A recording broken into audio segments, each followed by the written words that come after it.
So welcome to the rest of the course. We're going to talk about unsupervised learning for the most part throughout the rest of the course. And so what I'd like to do in this video is to talk about what we mean by unsupervised learning.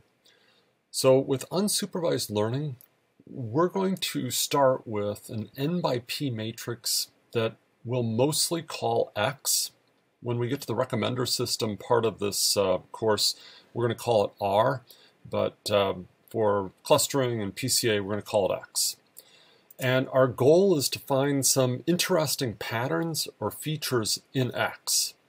So this is in contrast to supervised learning, which you're going to be studying in other classes, where in addition to having an X matrix, we're also going to assume that we have some Y vector, which gives the outcomes or dependent variables, whatever term you want to call it. So in general, our notation is going to be the same notation that we follow in supervised learning. We're going to use x11 through x1p as the first row vector. Then we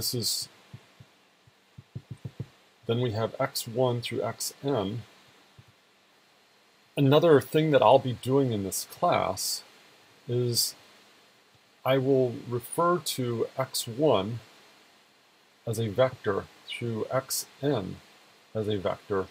These are all row vectors of length p. So what do we mean by an interesting pattern or feature in X? Often what we mean is that we're going to extract a latent or derived variable from the joint density of all of our observed x's. So I'm going to call these x variables manifest variables or observed variables, and the output from our unsupervised learning analysis will often, but not always, be a latent variable. So to give you an overview of how this works, I think it's really useful to consider the measurement level of both the observed and latent/derived variables. So in both cases, they can either be numerical or categorical. Let's start with cluster analysis. So with cluster analysis, what we have is a situation like this. I have my first column of X, so X1, and my second column of X, and I can create a scatter plot. Perhaps there are patterns in the X's such as this. I have a bunch of points clumped together down here, and another bunch of points that are clumped together up here, and maybe I have another third clump up here. So if we looked at the joint distribution of x1 and x2, clearly there are some patterns here. There are three clumps, and what we would probably do is assign a latent variable 1, so this is going to be cluster 1, this is cluster 2, and this is cluster 3. So this gives an example of having numerical manifest variables and some latent categorical variable. So it's not like cluster 1 is less than cluster 3. We could equally call this clusters A, B, and C if we wanted. It doesn't matter. These are purely categorical variables. Now we'll touch on another method where the observed variables are categorical. So for example, they could all be dichotomous, so for example, this could be a video site, and I have a bunch of movies, and people have either watched the movie or not, and that would make the observed variable, watch or not, categorical. And then I'd like to be able to cluster people. So are there types of movie viewers? For example, maybe there's a bunch of horror movies, and the people who like one type of horror movie like the others.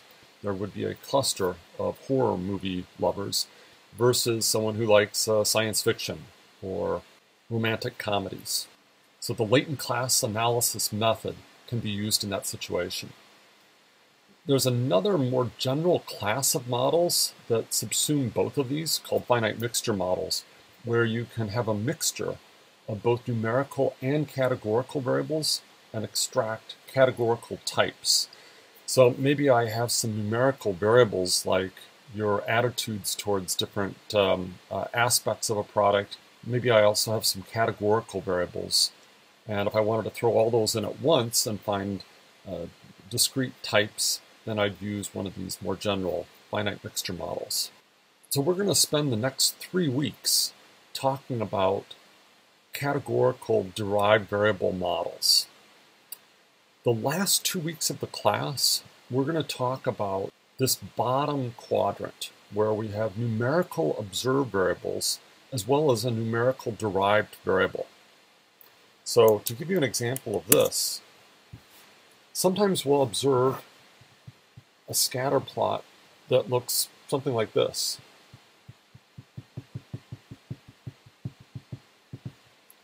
So neither x1 nor x2 is a dependent variable. They have equal status in that they're both just variables that we've observed. If one of these were a dependent variable, so for example, if x2 were a dependent variable, we wouldn't call it x2, we'd call it y, then we'd simply go fit a regression. But in the case of having variables of equal status, what we're going to do is fit a line that passes through the middle of this scatter plot. We're actually going to do it under a different objective function than regression. So with regression, we would minimize the sum of squared vertical deviations. Here we're going to minimize the sum of squared orthogonal deviations from this line. So we get a slightly different line than we get with regression. Now, where's the latent variable in here? Well, the way I like to think of this is it's kind of like a road. So these are the locations of, say, a bunch of cities along this road. And when I project a city onto the road, I get some distance from, say, the origin. All right, so the distance traveled along this road, or the length of the projection of an x onto that new axis, is going to be the latent variable. So the latent variable value is the distance traveled along the line to reach the projection of x onto the line. So if this is some x variable, x1, x2, if we project this onto the line, so there's a right angle there, the distance traveled is going to be that latent variable. And so these latent variables could have a lot of interpretations, or we could just simply use them to reduce the dimension of the problem. So in the last couple weeks of class, we're going to cover some of these methods. We're not going to have time to talk about all of them. We'll also spend the middle 3 weeks of this discussing recommender systems. So recommender systems are used to help consumers find products that they like. So think of Amazon recommending books or movies to you. Think about Spotify recommending songs to you. Think about a dating service recommending dates to you. Most of the recommender system algorithms start with a ratings matrix, which is like my X, except we're going to call it a ratings matrix and use R for it instead of X, where each row is a user, and then each column is an item that gets recommended. So in Spotify, you'd have users going down, songs going across, and this is populated by the user's preference or utility for different songs. The only problem is this is highly sparse, so most users have not rated most songs, and we need a way of completing that matrix. So that's what we're going to be doing with recommender systems. What we're going to see is that recommender system algorithms tend to mix and match supervised and unsupervised approaches. So there's no Y vector per se, but they borrow a lot of methods from supervised learning, such as k-nearest neighbors. So this is an overview of the topics we're going to be covering in this module on clustering. So this video is going to talk a little bit about the clustering problem in general. We'll have a little bit more on this in a subsequent video. Then what we're going to do is jump into K-means. And the goal of that module is simply to teach you how to run and interpret a K-means solution. Then we're going to talk about a lot of the issues that you're going to have to address when you do a cluster analysis. So these include things like which variables should you use? What sort of pre-processing should you do on those variables? How many clusters do you need? And then once you have a cluster solution, how do you profile it?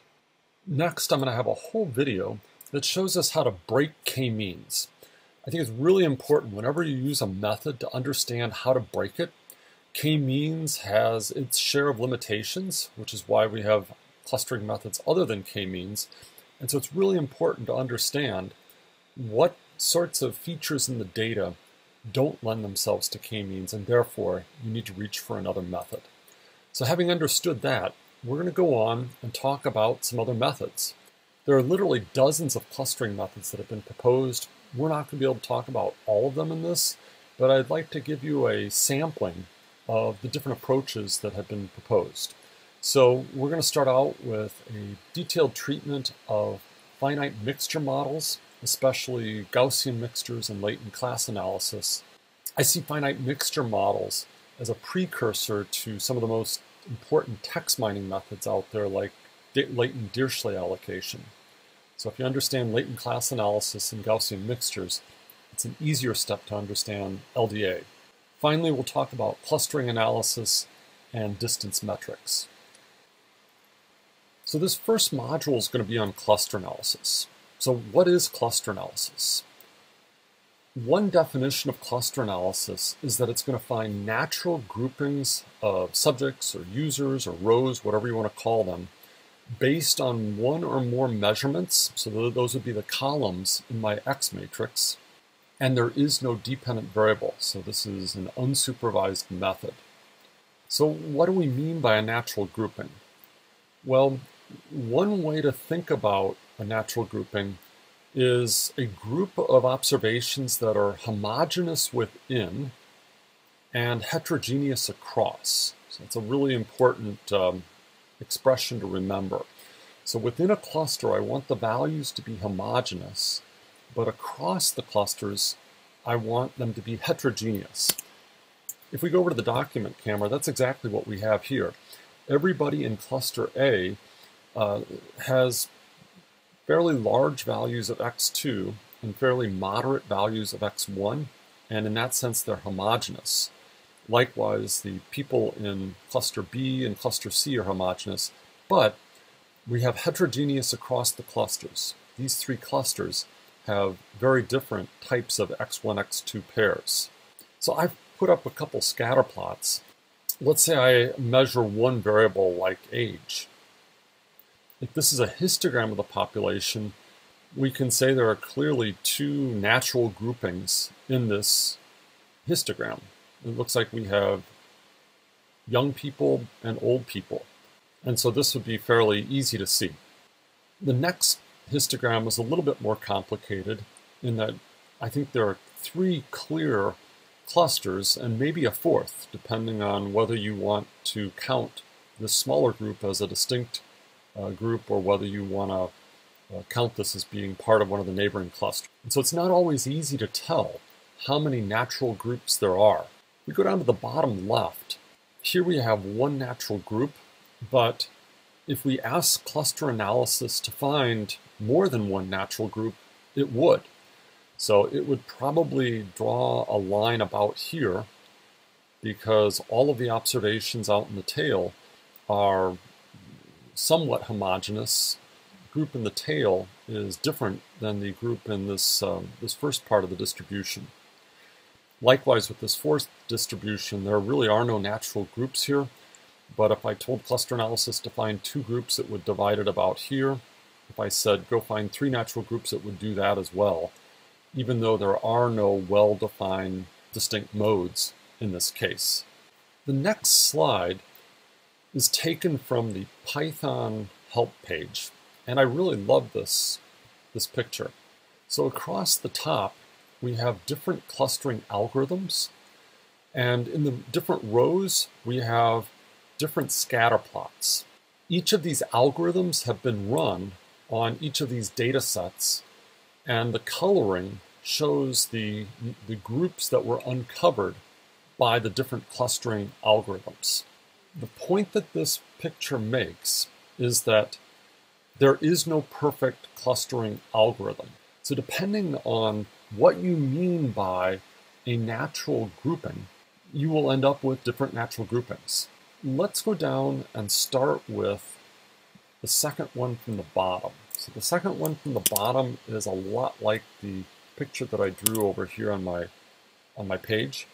And what you're going to see with this is you have three clumps of points that all have the same spread in both the x1 and the x2 direction.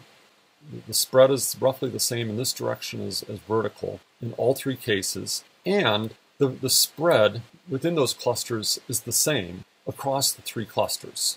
Now what you'll see is that all methods do very well. This is probably the simplest clustering problem because the clusters are well separated and they're round, or spherical is another term that we're going to be using for this. Already you'll see that the run times are substantially different. So when we use mini-batch K-means, the run time is about a second, whereas if we were to use this optics approach, it would take 0.84 seconds. So roughly 2 orders of magnitude longer to identify those clusters. Let's talk about a few more of these. Let's go up to this other row. What's happening in this row is that we still have round clusters, but the clusters have different diameters. So in the mini-batch K-means picture, the green one is very homogeneous and with a small within cluster standard deviation, while the blue one is much more heterogeneous. The orange one is somewhere in between. What we see in this picture is a flaw of K-means. So the flaw is that many of these observations get colored green when we could argue they really should be blue. So I think there's a giant mode here that is one distribution, but the green eats into it. And so this illustrates a well-known bias of K-means. Likewise, the orange cluster probably eats into the blue cluster more than it should. If we go over to the Gaussian mixture, the Gaussian mixture model, which we'll cover next week, really excels at this particular problem because it explicitly allows for clusters that have different diameters, and I would say it nails it. Ward's method does pretty well, as does other agglomerative clustering methods. You can see dbScan has a horrible time.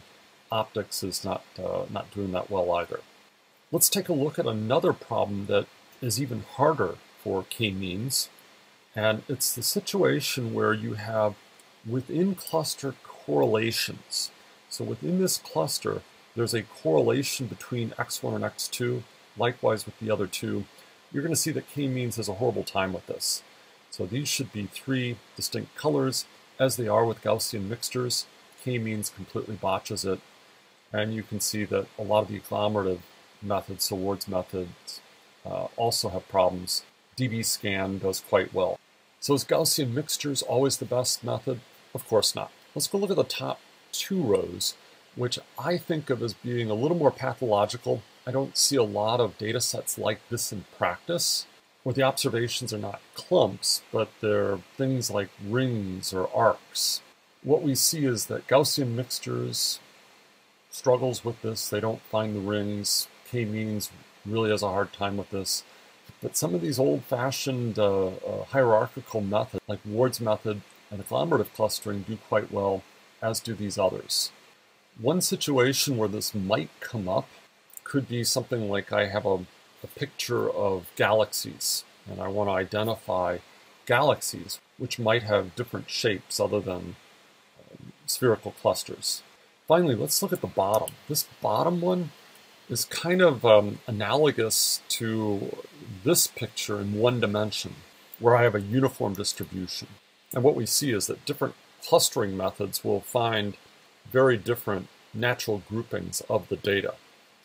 So it looks like K-means wants to have one big cluster for all the smaller x2 2 values, whereas Gaussian mixtures wants to have one cluster with all the large values of x1. So one thing to note about this is the clustering is very unstable because the modes are not well defined. In a situation like this row, the clustering is very stable. Doesn't matter which algorithm you use, doesn't matter what starting values you use, you're gonna end up with the same clusters, whereas down here you get very different answers. If we were to draw another sample from this same distribution and then run K-means on it again, we'd probably end up with very different clusters. So this would be very sensitive to sampling variation. If I had another sample of data with these 3 clumps, K-means would find the same 3 clumps. So I hope that you're seeing that there's already quite a bit of subjectivity in terms of unsupervised learning. So at the beginning, you're going to have to pick one of these methods. These different methods will seek to find different types of shapes, and depending on which objective function you choose, you'll end up with very different clusters. So I'd like to close this introductory video with a quote from one of my favorite books on clustering. So this is the exact edition that I pulled the quote from. I actually have the 4th edition as well. There's probably a 5th edition, but I haven't bought that one yet. So the way Everett closes the 3rd edition of the book is to discuss a review article at the time that was highly critical of clustering. So this Cormack review stated, "The summarization of large quantities of multivariate data by clusters, undefined a priori, is increasingly practiced, often irrelevantly and unjustifiably. The availability of computer packages of classification techniques has led to the waste of more valuable time than any other statistical innovation." And then Everett questions whether that should be the final word of his book. And he decides that a different article is a better way to think about it. So this is an article with John Tukey on it. So what purposes should clusters serve? Presumably purposes of description, where they may help either graphical or verbal description, and to a degree, purposes of prediction or prognosis, where we're trying to separate persons with an upper respiratory infection, a head cold, from those who don't have an upper respiratory one, even though there's a continuous gradation in some patients from one state to the other. Finally, if we can avoid asking too much of clustering techniques, they can serve us better. So I think there's a lot of wisdom in that quote. What we're doing with cluster analysis is looking for a convenient way to group our data. So rather than having individual measurements on x1 and x2, we can say there's 3 types. Or if I have patients with head cold symptoms, perhaps it's useful to say, well, these people have head colds, whereas these people have chest colds, because if I have a head cold, maybe I prescribe different medication than if they have a chest cold. So don't assume that clusters are revealing some profound theoretical insight. Often they're just a convenient way to describe a high-dimensional data set and help us get our arms around it by saying there's really only 3 types of observations in here, when in fact there's a continual gradation between observations in the data set. But having clusters can be more of a convenience.